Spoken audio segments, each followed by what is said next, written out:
ఈ online shopping చేసే వాళ్ళందరికీ లక్షల కుంభకోణం జరుగుతున్నట్టు ఇందులో కోట్లు. అంటే ఈ రకరకాల ఛార్జీల పేరుతో దోపిడీ చేస్తున్నాయి ఈ కంపెనీలు. కామర్స్లో కండ్లు కప్పి ఖర్చు పెంచి ఆన్లైన్ కొనుగోళ్లలో నిగూఢ ఛార్జీలట, వినియోగదారులకు భారీగా నష్టమట. డార్క్ ప్యాటర్న్స్తో నష్టపోతున్న 88% మంది అట. అంటే ఏందో ఏటా కోల్పోతున్న మొత్తం దాదాపు 28,000 కోట్లు నష్టపోతున్నారట. సగటున ప్రతి నెల ఒక్కొక్కరికి నష్టం 78 నుంచి 87 రూపాయలు అవుతుందట. Drip pricing, bait and switch, false urgency ఆప్షన్లతో గాలం వేస్తున్నారట. డాటమ్ ఇంటెలిజెన్స్ అధ్యయనంలో వెల్లడి. కేంద్ర వినియోగదారుల హక్కుల రక్షణ సంస్థ హెచ్చరికలు బేఖాతరు. ఆన్లైన్లో ఏదో ఒక వస్తువు కొందామని వెతుకుతున్నారు. ఒక కామర్స్ వెబ్సైట్లో, అది అమెజానో, ఫ్లిప్కార్టో, ఇంకోటో వెబ్సైట్లో ధర తక్కువగా ఉన్నట్టు కనిపించింది. సరే అని ఆ కార్టుకు యాడ్ చేస్తాం. మనం ఏం చేస్తాం? మనం దాన్ని అదే 1 అని ఉన్న దగ్గర ప్లస్ కొడతాం కదా, కార్టుకు యాడ్ చేస్తాం. బిల్లు చెల్లించేందుకు సిద్ధమయ్యారు. పేమెంట్ పేజీకి వచ్చేసరికి చెల్లించాల్సిన సొమ్ము పెరిగిపోయింది. హ్యాండ్లింగ్ ఛార్జీలు, డెలివరీ ప్రొటెక్షన్, కన్వీనియన్స్ ఫీజు, ఇలా వివిధ పేర్లతో ఛార్జీలు కలిపి 20% అదనంగా చెల్లించాల్సి వస్తున్నది. ఎలాగూ కొనడానికి సిద్ధమయ్యాం కదా అని చాలామంది చెల్లించేస్తూ ఉంటారు. కొందరైతే అసలు గమనించకుండానే పేమెంట్ చేస్తారు. ఇలా వినియోగదారులకు తెలియకుండానే వారిని మభ్యపెట్టి కానీ ఎక్కువ సొమ్ము వసూలు చేసేందుకు ఈ ఆన్లైన్ కామర్స్ సంస్థలు అనుసరించే విధానాలు డార్క్ ప్యాటర్న్ అంటారట. సో ఇలాంటి విధానాలతో దేశంలో 88% మంది ఆన్లైన్లో నష్టపోతున్నారట.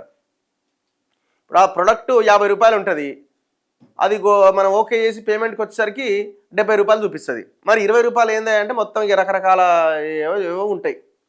ఇప్పుడు ఈ ఫుడ్ది కూడా అట్లే అయిపోయింది. ఆన్లైన్లో జొమాటోలు, స్విగ్గీలు కూడా మీరు ఆ ఫుడ్ రేట్ ఒకటి ఉంటుంది, చూస్తే ఇంకో 100 రూపాయలు పెరుగుతుంది. అది రకరకాల ట్యాక్స్లు వేస్తాడు.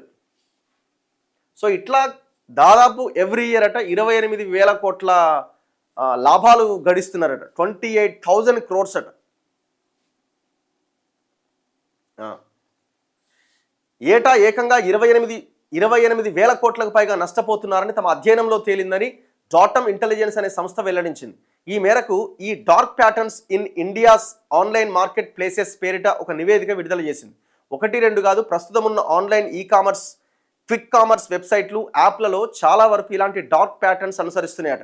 2026 తొలి 3 నెలల్లో 50 పట్టణాల్లో బిగ్ బాస్కెట్, జెప్టో, స్విగ్గీ, ఇన్స్టామార్ట్, బ్లింకిట్, అమెజాన్, ఫ్లిప్కార్ట్ తదితర వెబ్సైట్లు, యాప్ల వినియోగదారులను ప్రశ్నించి వివరాలు సేకరించినట.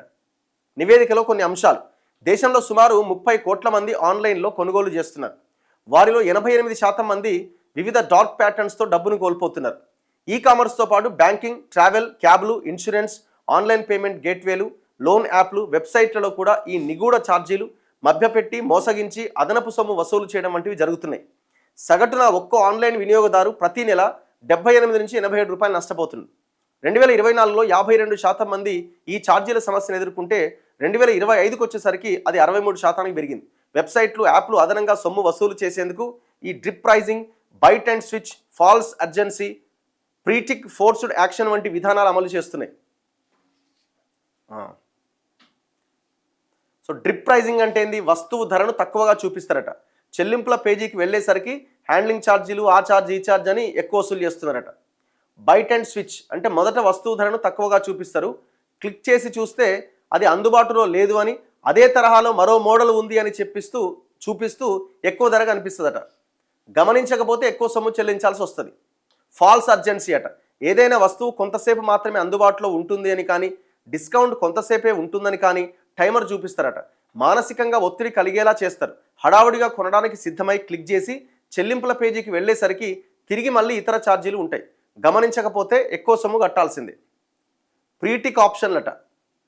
ఏదైనా వస్తువును కొనే ఆప్షన్ కింద అదే తరహాలోని లేదా దానికి అనుబంధంగా ఉండే మరో 1-2 వస్తువులు కూడా జోడించి వాటికి టిక్ మార్క్ చేసి ఉంటాయట. మనమేమో కేవలం వస్తువునే కొందామని బై ఆప్షన్ క్లిక్ చేస్తే మిగతా వస్తువులు కూడా కార్ట్లో యాడ్ అవుతున్నాయి. గమనించకుండా చెల్లింపు జరిపితే అవన్నీ కొన్నట్లే. ఇట్లా రకరకాల ఇవి అన్ని ట్రిక్స్ అనమాట ప్లే చేస్తుంటారు. ఇక డబ్బులు ఇది చేయడానికి కొంచెం జాగ్రత్తగా ఉండాలి. అల్టిమేట్గా ఏమంటుంది మళ్ళీ వీళ్ళకి కోర్టుకు వెళ్ళినా ఇంకేమైనా చేసినా, అరే వినియోగదారుడి యొక్క ఇష్టపూర్వకంగానే కదా ఆయన పేమెంట్ చేస్తున్నది అనే లైన్ వస్తుంది.